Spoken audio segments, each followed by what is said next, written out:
आज वटपौर्णिमा संपूर्ण महाराष्ट्रात आजचा हा दिवस खूप उत्साहाने साजरा केला जातोय।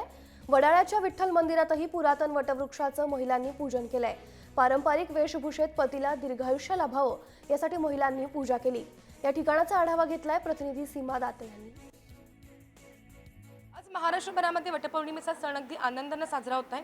आजच्या दिवशी व्रत केल्याने आपल्या पतीचं दीर्घायुष्य होतं अशी आख्यायिका आहे आणि त्यामुळे अनेक महिला हे वटपौर्णिमेचं व्रत जे आहे ते करतात। या ठिकाणी देखील वडाळ्याच्या विठ्ठल मंदिरामध्ये हे पुरातन वटवृक्ष आहे आणि दरवर्षी या वटवृक्षाकडे अनेक महिला ज्या आहेत त्या पूजन करायला येतात।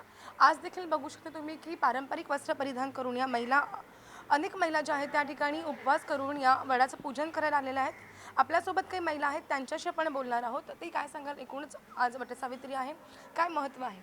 ते सत्यवानाचे प्राण वाचवण्यासाठी सावित्रीने व्रत केले होते, म्हणजे जन्मजन्मी हाच पती मिळावा म्हणून। सकाळपासून उपवास धरले मी आणि फळांनी पूजन केलं जातं वृक्षाचं आणि पतीसाठी दीर्घायुष्याचं प्रार्थना करतो। या ठिकाणी वडाळ्याचं विठ्ठल मंदिर आहे, अगदी पुरातन असं हे वृक्ष आहे वडाचं आणि या वडाच्या पूजनाला देखील अनेक महिला या ठिकाणी आल्या आहेत आणि आपल्या पतीला दीर्घायुष्य मिळावं यासाठी हे पूजन जे आहे ते केलं जातं। कॅमेरामॅन राजेश धोत्रेसह सीमा दत्ते, जय महाराष्ट्र, मुंबई।